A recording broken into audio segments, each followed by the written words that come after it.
दोस्तों, कई लोगों की एक क्यूरी होती है कि हमारा शेयर खरीदने के बाद वो शेयर नीचे चला जाता है, तो फिर वैसे कंडीशन में हमें क्या करना चाहिए। शेयर नीचे आने के बाद हमें क्या करना चाहिए, क्या उसमें और एवरेजिंग करना चाहिए या फिर उस शेयर में लॉस बुक करके बाहर निकल जाना चाहिए।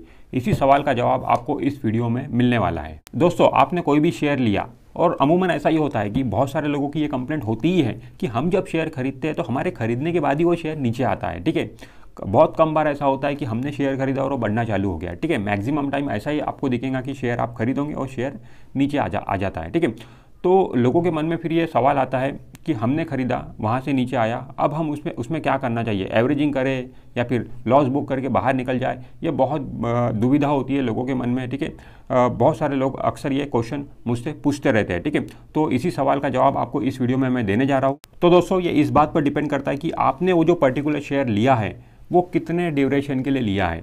मान लो आपने वो शेयर अगर इंट्राडे के लिए लिया है या फिर शॉर्ट टर्म ट्रेडिंग के लिए लिया है तो उसका एक स्टॉप लॉस रहेगा। ठीक है, स्टॉप लॉस तो मेंशन रहेगा, तो वो स्टॉप लॉस के पास में अगर शेयर आ रहा है, मतलब स्टॉप लॉस ट्रिगर हो रहा है, तो फिर वहाँ से आपको एग्जिट ले लेना है। ठीक है, इंट्राडे का केस हो गया या फिर शॉर्ट टर्म ट्रेडिंग का केस हो गया, तो स्टॉप लॉस आपका ट्रिगर हो रहा है तो वहाँ से आपको एग्जिट ले लेना है। ठीक है, बट कोई शेयर आपने इन्वेस्टमेंट के लिए लिया है, लॉन्ग टर्म इन्वेस्टमेंट के लिए लिया है, तो लॉन्ग टर्म इन्वेस्टमेंट में जनरली क्या होता है कि स्टॉप लॉस जैसी कोई चीज़ नहीं होती है। ठीक है, हम एक लॉन्ग टर्म के लिए होल्ड करते हैं, 1 साल 2 साल 3 साल, तो वहाँ पे स्टॉप लॉस वाली बात नहीं होती है। देखिए दोस्तों, कोई शेयर अगर आपने लॉन्ग टर्म के लिए लिया है और आपके खरीदने के बाद वो नीचे आ गया, 10% नीचे, 20% नीचे, 30% नीचे, ठीक है, बट अगर वो शेयर फंडामेंटली स्ट्रांग है, फंडामेंटली साउंड है, तो उसके बाउंस बैक करने के पूरे चांसेस रहते हैं। ठीक है, वो आज गिरा है 20% 30% नीचे, तो वो वापस से रिकवर भी होगा और आगे आपको प्रॉफिट भी देगा। बट इसमें शर्त यही है कि वो शेयर फंडामेंटली साउंड होना चाहिए, उसके जो फंडामेंटल्स है कंपनी के वो अच्छे होने चाहिए। ठीक है, सारी चीज़ें अगर अच्छी है तो डेफिनेटली वो शेयर बढ़ेगा।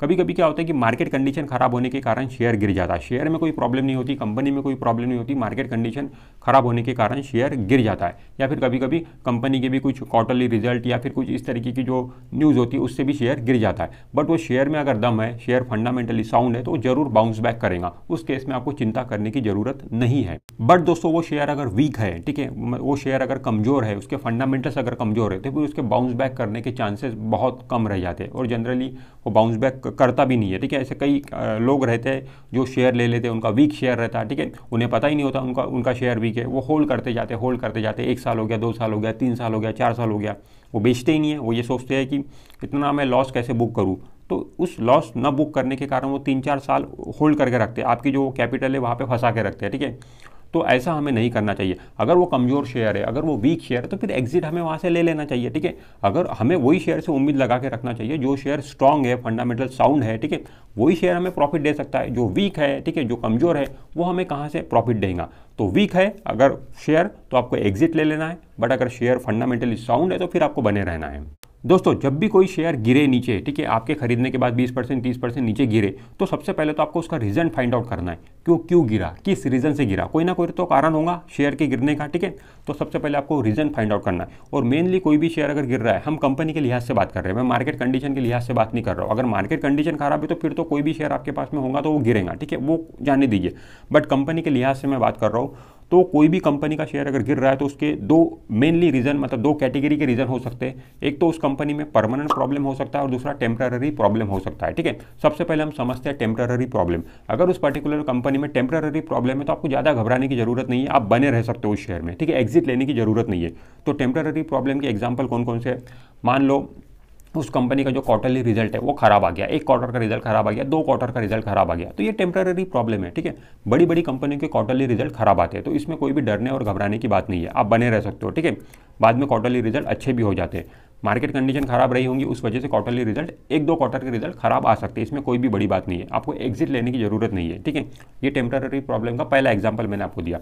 दूसरा एग्जाम्पल, मान लो कोई कंपनी के मालक जो है उनकी डेथ हो गई। ठीक है, कि CEO है या फिर MD है, जो भी मालक है जो कंपनी को चला रहे हैं, उनकी डेथ हो गई, तो आपको एग्जिट लेने की ज़रूरत नहीं है। दोस्तों, ये तो नेचुरल बात है। ठीक है, और ये तो होना ही है। जितनी भी कंपनी स्टॉक मार्केट में अभी चल रही है, ठीक है, उनके जो मालक है कभी ना कभी तो उनकी डेथ होने वाली है। तो क्या उनकी डेथ होने के बाद में वो कंपनी बंद हो जाएंगी? नहीं बंद होगी, बिल्कुल बंद नहीं होगी, कंपनी चलेंगी, क्योंकि ये बात हमसे ज़्यादा उनको पता है। ठीक है, तो वो सारी प्रोविजन पहले से ही सेट करके रखते हैं कि अगर ऐसा होता है तो उसके बाद में उनकी कंपनी को कौन हैंडल करेगा और वो कंपनी आगे कैसे बढ़ेंगे, सारी प्रोविजन पहले से की जाती है। ठीक है, इतने बड़े लेवल पर वो अपनी कंपनी को चलाते हैं तो ये सारी बातों का ध्यान उन्हें हमसे ज़्यादा होता है। ठीक है, तो हमें बिल्कुल घबराने की ज़रूरत नहीं है। कोई मालिक की डेथ हो गई तो अगर डेथ हो गई तो 2-4 दिन, 5 दिन, 10 दिन वो शेयर नीचे गिर सकता है, सडनली वो शेयर नीचे गिर सकता है, बट वापस वो रिकवर हो जाएगा। ठीक है, तो अगर कोई भी कंपनी के मतलब इस तरीके की डेथ वगैरह हो जाए तो आपको डरने की ज़रूरत नहीं है, आप बने रह सकते हो। इसके अलावा और एक एग्जाम्पल मैं आपको बताता हूँ टेम्पररी प्रॉब्लम का, वो ये है कि मान लो कोई कंपनी के गोडाउन में आग लग गई। ठीक है, कोई कंपनी का गोडाउन है, वहाँ पे आग लग गई, उनका कुछ जो भी मतलब रॉ मटेरियल है वो जल गया। ठीक है, तो इसमें भी आपको डरने की, घबराने की ज़रूरत नहीं है, क्योंकि दोस्तों ये जो कंपनी बड़े लेवल पर काम करती है तो ये अपना सब फायर इंश्योरेंस वगैरह निकाल के रखते हैं। ठीक है, अगर आग लगी भी है, ठीक है, तो जो भी नुकसान हुआ होगा, फायर इंश्योरेंस है उनका, तो सारी चीज़ें रिकवर हो जाती है। ठीक है, होता है जनरली, कई बार हमको ऐसा सुनने को मिलता है कि यहाँ पे आग लग गई, वहाँ पे आग लग गई, तो आपको डरने की ज़रूरत नहीं है, ये सारी चीज़ें रिकवर हो जाती है। ठीक है, सडनली शेयर नीचे गिर सकता है, ठीक है, बट आपको जो सडन फॉल आता है उससे आपको डरना नहीं है, आपको प्रॉपर रिसर्च करना है, प्रॉपर समझना है कि बात क्या है। ठीक है, उसके बाद में ही आपको एक्शन लेना है। तो ये टेम्पररी प्रॉब्लम है, तो इस तरीके की जो प्रॉब्लम है कंपनी में आते रहती है, तो इससे आपको डरना नहीं है। आप लॉन्ग टर्म इन्वेस्टर हो तो आपको बने रहना है, छोटी मोटी प्रॉब्लम तो आते रहेंगी। ठीक है, ऐसा तो होगा नहीं सब कुछ अच्छा चलेगा। ठीक है, थोड़ा बहुत बुरा तो होता रहेगा, तो उसको आपको इग्नोर करना है और आपको बने रहना है। ठीक है, बट दोस्तों अगर कंपनी में परमानेंट प्रॉब्लम आ रही है तो फिर आपको सतर्क रहना है। ठीक है, सतर्क हो जाना है। और परमानेंट प्रॉब्लम अगर आपको दिखाई दे रही है किसी भी कंपनी में आपके खरीदने के बाद, तो तुरंत फिर आपको वहाँ से एग्जिट ले लेना। 1 सेकंड का भी वेट आपको नहीं करना है, भले ही आप प्रॉफिट में हो तो भी एग्जिट ले लो, लॉस में हो तो भी एग्जिट ले लो। ठीक है, क्योंकि परमानेंट प्रॉब्लम दोस्तों जो है बर्दाश्त नहीं की जा सकती। अब परमानेंट प्रॉब्लम किसे बोलेंगे? परमानेंट प्रॉब्लम का मतलब मैं ऐसा बोल रहा हूँ कि कंपनी अगर इन्वेस्टर के साथ में चीटिंग करे, हम उसको परमानेंट प्रॉब्लम बोल रहे हैं। ठीक है, अगर कोई भी कंपनी इन्वेस्टर के साथ में चीटिंग कर रही है तो ये बर्दाश्त नहीं किया जा सकता, और अगर ऐसा हो रहा है और आपको ऐसा पता चला है तो तुरंत आपको वहाँ से एग्जिट ले लेना है। जो भी लॉस हो रहा है आप लॉस लेके बाहर निकल जाओ। ठीक है, कंपनी मान लो कोई, इसके एग्जांपल मैं आपको बताता हूँ, मान लो कोई कंपनी में मैनिपुलेशन हो रहा है, मतलब बुक्स ऑफ अकाउंट में उनके मैनिपुलेशन हो रहा है। ठीक है, बैलेंस शीट को बदला जा रहा है, ये सारी चीज़ें हो रही है। ठीक है, तो ये बहुत बड़ी बात है। ठीक है, इस तरीके की अगर कंडीशन किसी भी कंपनी में, मतलब मैनेजमेंट चीटिंग कर रहा है इन्वेस्टर के साथ में, तो तुरंत आप बाहर आ जाइए। ठीक है, कोई कंपनी में स्कैम हो रहा है, घोटाला हो रहा है, ठीक है, वहाँ के एम्प्लॉय कुछ गड़बड़ियाँ कर रहे हैं, तो इस तरीके की अगर चीज़ें हो रही है तो वहाँ से आपको तुरंत एग्जिट ले लेना है। 1 सेकंड भी आपको वेट नहीं करना है, क्योंकि इस तरीके की जो कंपनी होती है दोस्तों, इसमें कई इन्वेस्टर लोगों का लॉस हो गया है। ठीक है, कंपनियां बंद हो जाती है, इस तरीके की केसेस आते हैं तो कंपनियां बंद हो जाती है। आपको इस तरीके की जो केसेस हैं वहाँ से बिल्कुल सतर्क रहना है, और ऐसा चीज़ हो रहा है तो तुरंत आपको बाहर निकल जाना है। दोस्तों क्योंकि जब हम शेयर खरीदते हैं तो हमें नहीं पता होता है कि आगे जाके क्या होने वाला कंपनी में। ठीक है, फ्यूचर तो हम देखते नहीं है। ठीक है, बट आगे जाके एक्सीडेंट हो सकता है, और इस तरीके का एक्सीडेंट अगर आपके शेयर में हो रहा है तो फिर आपको तुरंत एग्जिट ले लेना चाहिए। ठीक है, वहाँ पे आपको ये नहीं सोचना चाहिए कि मैंने तो लॉन्ग टर्म के लिए लिया है, अभी तो मैंने खरीदने के बाद 6 महीने हुई है। ठीक है, 6 महीने हुई है, ठीक है, बट इस तरीके की एक्सीडेंट हो गया तो उसके लिए हम क्या कर सकते हैं? ठीक है, तो तुरंत आपको वहाँ से एग्जिट ले लेना है और दूसरी कंपनी शामिल करना है। तो दोस्तों टेम्पररी प्रॉब्लम में आपको शेयर से एग्जिट लेने की ज़रूरत नहीं है, आप बने रह सकते हो। ठीक है, वो शेयर के फंडामेंटल अच्छे हैं तो जरूर शेयर बाउंस बैक देगा, बट परमानेंट प्रॉब्लम है तो तुरंत एग्जिट ले लो। 1 सेकंड का भी वेट आप वहाँ पे मत करो। और जो भी शेयर आप बेच रहे हो, ठीक है, उसी पैसे से दूसरा शेयर आप ले सकते हो जो फंडामेंटली साउंड है, तो जो भी आपका लॉस हुआ होगा वो शेयर आपको रिकवर करके दे देगा। स्टॉक मार्केट में तो 5000 से भी ज़्यादा कंपनियां लिस्टेड है। ठीक है, हमारे पास में ऑप्शंस तो बहुत है। ठीक है, तो हम क्यों ऐसे कंपनी में बने रहें जहाँ पे कुछ प्रॉब्लम हो रही है? ठीक है, जहाँ पे मैनेजमेंट इन्वेस्टर के साथ में चीटिंग कर रहा है, तो वहाँ से एग्जिट ले लो। जो भी पैसा बचा हुआ वो पैसा दूसरे कंपनी में लगा लो, डेफिनेटली आपका जो लॉस हुआ है वो रिकवर हो जाएगा। दोस्तों हमेशा एक खराब शेयर का लॉस अच्छे शेयर से ही रिकवर करने की कोशिश करना चाहिए। जनरली लोग गलती क्या करते हैं, जो शेयर में उन्हें लॉस होता है उसी शेयर से उसको रिकवर करने की कोशिश करते हैं। ठीक है, ऐसा हमें बिल्कुल नहीं करना, और ऐसा बहुत सारे लोग कर भी नहीं पाते हैं। ठीक है, 100 रुपये कोई शेयर लिया, 50 रुपये का भाव उसका हो गया, ठीक है, तो वो शेयर बेचते ही नहीं है। ठीक है, वो सोचते कि जब ये 100 आएगा तब मैं बेचूंगा, 100 क्रॉस करेगा तब मैं बेचूंगा। ठीक है, और वो शेयर आप देखिए, आप अंदाज़ा लगाइए वो शेयर 100 रुपये से 50 रुपये क्यों हुआ? कंपनी में कुछ ना कुछ प्रॉब्लम होगी तभी वो शेयर नीचे गिरा है। ठीक है, वो शेयर वीक है, डाउन ट्रेंड में जा रहा है, तो फिर आप कैसे उससे उम्मीद लगा के रख सकते हो कि वापस वो 100 रुपये जाएगा? ठीक है, अगर जाएगा भी 10 साल के बाद में गया, 15 साल के बाद में गया, तो आपका क्या फ़ायदा? फिर इतना टाइम आपने वहाँ पे पैसा फंसा दिया अपना। वही पैसा आप निकाल के अगर दूसरे कंपनी में लगा दोगे तो वो जल्दी आपका रिकवर हो जाएगा। ठीक है, तो आपको जो भी खराब शेयर में आपको लॉस हो रहा है उसी शेयर से रिकवर करने की कोशिश मत करो, उससे एग्जिट ले लो और एक अच्छा share, fundamental sound share add करो, वो आपको जल्दी लॉस रिकवर करके दे देगा। एक एग्जांपल दोस्तों मैं आपको बताता हूँ। मान लो 100 रुपये पे कोई शेयर आपने खरीदा, आपके खरीदने के बाद वो 30% नीचे गिर गया, मतलब उसका भाव 70 रुपये हो गया, और आपने 1000 शेयर खरीदे थे, मतलब 1 लाख रुपये के आपने शेयर खरीदे थे। ठीक है, 1 लाख का वैल्यूएशन 70,000 रुपये हो गया। ठीक है, अब 70,000 रुपये हो गया, तो जो कंपनी का शेयर 30% गिरा है, वो कंपनी का 30% शेयर क्यों गिरा होगा? वो कंपनी वीक है, कंपनी में प्रॉब्लम है, इसीलिए गिरा। ठीक है, तो यहाँ से अब 70 रुपये जो भाव है, 70 रुपये से 100 रुपये भाव होने के चांसेस कितने हैं? बहुत कम है, ठीक है, क्योंकि कंपनी वीक है, डाउन ट्रेंड में है, चांसेस बहुत कम है। अब यहाँ से जो 70 रुपये का भाव 100 रुपये वापस जाने के लिए कितना परसेंट कंपनी को यहाँ से बढ़ना पड़ेगा? 40%। गिरा 30% है, ठीक है, क्योंकि 100 से हम कैलकुलेट कर रहे हैं तो 30% गिरा, बट 70 से 100 पे जाने के लिए उसको 40% बढ़ना पड़ेगा, ठीक है। तो 40% बढ़ने के क्या उसके चांसेस है क्या? जब हम देखते हैं ऐसा तो नहीं, हमें चांसेस नज़र नहीं आते, तो फिर हम क्यों बने रहते हैं वहाँ पे?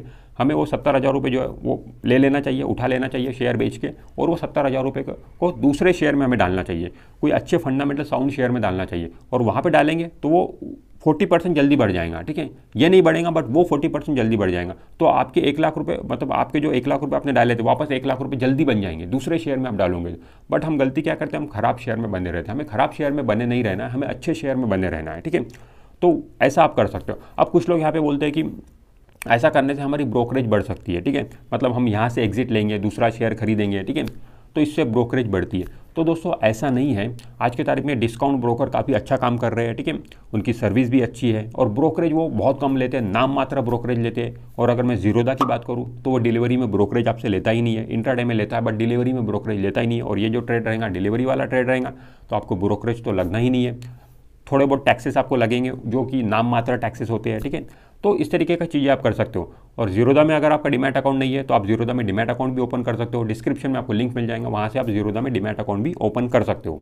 तो दोस्तों जब भी कोई शेयर आपके खरीदने के बाद अगर वो नीचे आए, और अगर वो शेयर आपने ट्रेडिंग के लिए लिया है, इंट्राडे ट्रेडिंग या फिर शॉर्ट टर्म ट्रेडिंग, तो आपको स्टॉप लॉस जो भी रहेगा उसका, वहाँ पर आपको शेयर से एग्जिट ले लेना है। बिल्कुल आपको वहाँ पे सोचना नहीं है कि एग्जिट लूँ या नहीं लूँ, क्योंकि आपने इंट्राडे के लिए लिया है, शॉर्ट टर्म ट्रेडिंग के लिए लिया है, तो डिसिप्लिन आपको मेंटेन करना पड़ेगा, ठीक है। बट कोई शेयर अगर आपने लॉन्ग टर्म के लिए लिया है और वो शेयर आपकी खरीदने के बाद काफ़ी नीचे आ गया, तो फिर आपको रीज़न फाइंड आउट करना है। अगर रीज़न जब आप फाइंड आउट कर रहे हो उसमें आपको ये दिख रहा है कि टेम्पररी प्रॉब्लम की वजह से शेयर गिरा है, तो आप बने रह सकते हो शेयर को और टाइम दे सकते हो, ठीक है, प्रॉफिट बनाने के लिए। बट वो शेयर परमानेंट प्रॉब्लम की वजह से गिरा है, कंपनी इन्वेस्टर के साथ में चीटिंग कर रही है, इस वजह से अगर गिरा है, तो फिर आपको तुरंत एग्जिट ले लेना है, 1 सेकंड का भी वेट आपको वहाँ पर नहीं करना है। दोस्तों बस थोड़ी सी मेंटेलिटी हमें सुधारने की ज़रूरत होती है। स्टॉक मार्केट में पैसा बनता है और बहुत आसानी से बनता है, ठीक है। जो लोग पैसा नहीं बनाते हैं उन्हें लगता है कि स्टॉक मार्केट बहुत मुश्किल है और यहाँ पे पैसा नहीं बनता, ये सट्टा है। ऐसा नहीं है दोस्तों, आपको बिल्कुल आसान तरीके से आप जाओगे, इसमें सिंपल तरीके से जाओगे तो स्टॉक मार्केट में बहुत पैसा है और बहुत पैसा लोगों ने बनाया है, ठीक है, और आप भी बना सकते हो। बट सिंपल आपको रहना है यहाँ पे, ठीक है, सिंपलिसिटी से आप सारी चीज़ें करोगे तो बहुत आसानी से स्टॉक मार्केट में पैसा बनता है, ठीक है। तो जो स्टॉक मार्केट के रूल्स है, जो डिसिप्लिन के साथ अगर आप करोगे तो डेफिनेटली स्टॉक मार्केट से आप पैसा बना लोगे। आप यहाँ पे अंधाधुन आओगे और एक ही रात में आप करोड़पति बनने की कोशिश करोगे तो फिर वैसा होने वाला नहीं है। तो दोस्तों ये जो वीडियो है ये काफ़ी इंपॉर्टेंट है, ठीक है। बहुत सारे लोगों की ये क्यूरीज होती है कि शेयर नीचे आने के बाद हमें क्या करना चाहिए, तो इसका जवाब मैंने इस वीडियो में आपको दिया हूँ। तो ये वीडियो को आप ज़्यादा से ज़्यादा शेयर करो, ठीक है, ताकि ये वीडियो देखकर और भी लोगों की हेल्प हो। This is Imran Shaikh signing of.